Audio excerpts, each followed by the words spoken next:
Good morning guys. So, isang panibagong umaga, time check 7 a.m. and nilinis ko yung panel ko kanina. So, nagkaroon na siya ng mas mataas na wattage harvest sa oras na to.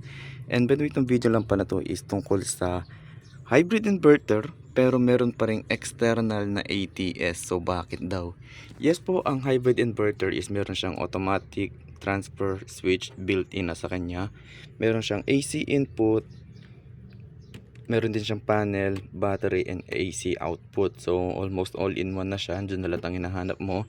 So, kung kusa siyang nagtatransfer at may kakayahan siyang mag-transfer ng kusa kapag nalobat, namatay, or whatsoever, kusa siyang lilipat sa grid, bakit pa daw naglalagay ng ganito? Unang rason ko is gusto ko lang. Charot.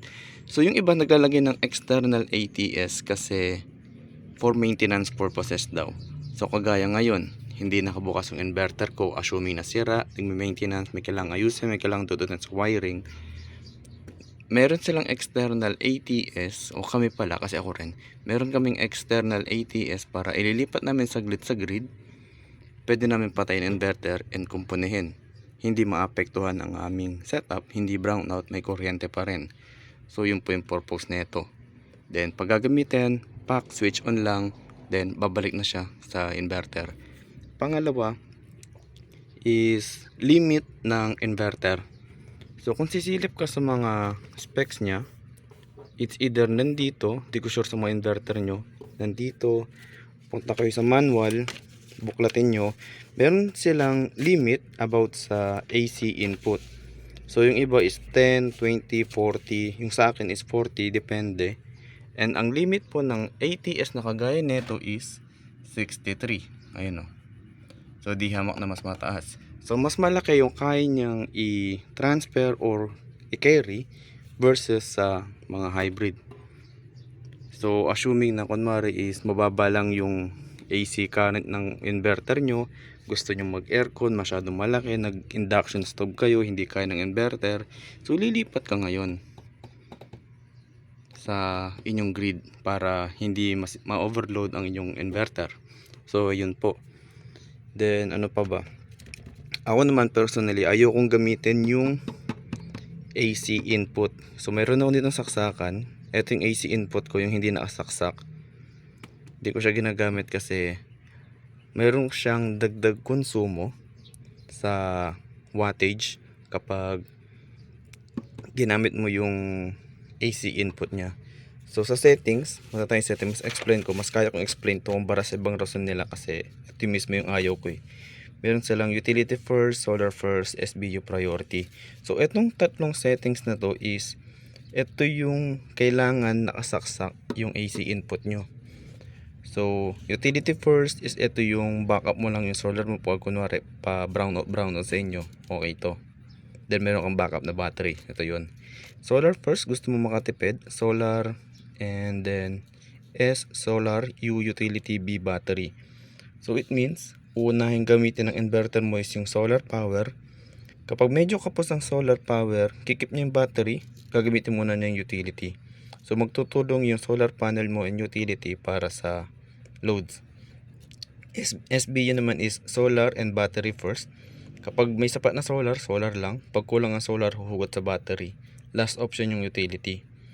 So itong tatlong to is kailangan nakasaksak to. Yung sa ito pala, AC input. So ngayon, ang problema ko sa tatlong settings na to, trinay ko siya isa-isa.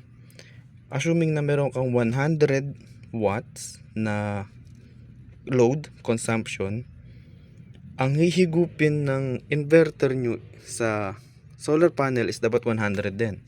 Plus 30, assuming na 30 yung idle consumption nyo, so 130 dapat. Pero ang problema ko dito is humuhugot pa rin siya sa AC kahit meron kang sapat na solar power. Nag-harvest yung solar mo ng 100 o sabihin natin ng 200, ang consumption mo lang is 130, so may keep ka pa dapat na 40, yet humuhugot pa rin siya ng additional 40 sa utility. And kahit naka bypass mode ka, meron dito bypass mode kapag hindi sapat yung dito yun sa MKS, yung bypass mode, na kapag hindi sapat na yung yung solar and battery mo, kusa na siyang pupunta sa utility. Ang problema pag ganun, ang pagkakaintindi ko sa bypass is hindi na niya totally gagamitin ng inverter. Total bypass na siya na hindi dadaan talaga sa inverter. So pag 100 consumption ka, dapat 100 din. Pero hindi, kumukonsumo siya ng 170. So may additional 70 na kasing lakas siya ng isang Eureka fan or yung stand fan, industrial fan, na kaya rin kumonsumo ng 1 kilowatt kada araw. Tama ba? Depende sa month or gano'ng katagal. Pero malaking konsumo pa rin siya. Para sa isang maliit na setup, medyo masakit pa rin yung dagdag nun. Kung malaki setup mo, siguro hindi mo siya mararamdaman, or kung may pera ka pang bayad sa kuryente, hindi mo siya mararamdaman. Pero kung hinahapit mo yung mga maliliit na wattage para less yung consumption, medyo masakit tong tatlong to.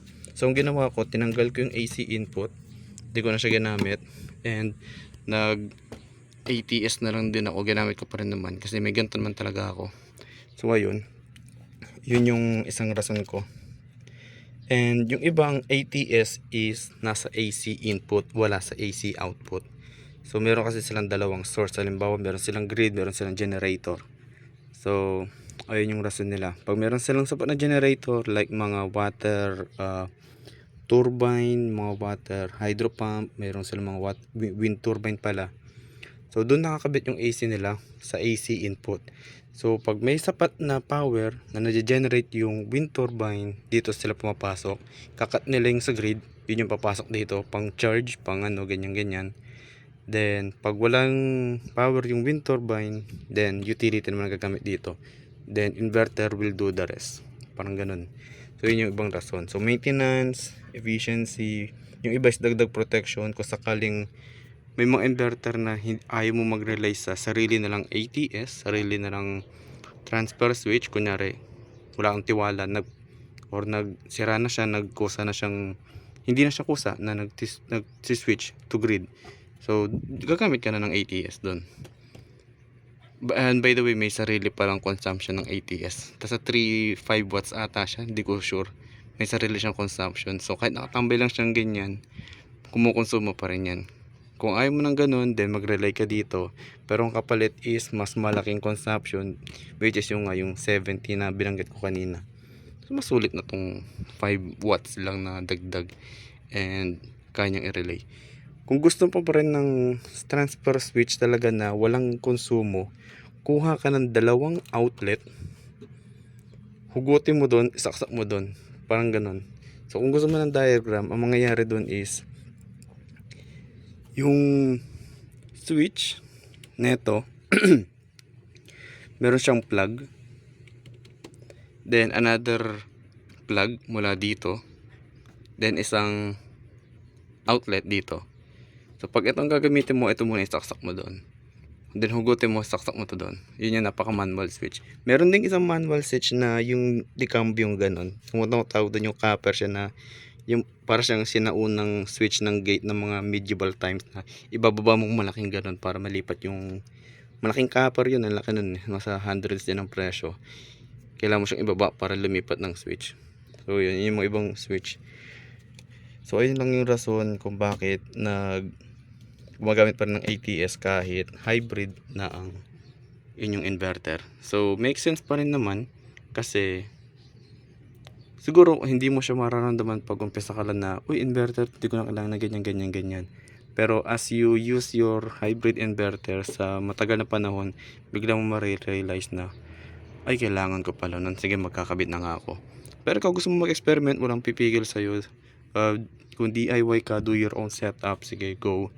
So payo lang is mas maganda pa rin may ganito, magkakaroon ka ng more utilization or more tools para maging flexible ang inyong setup.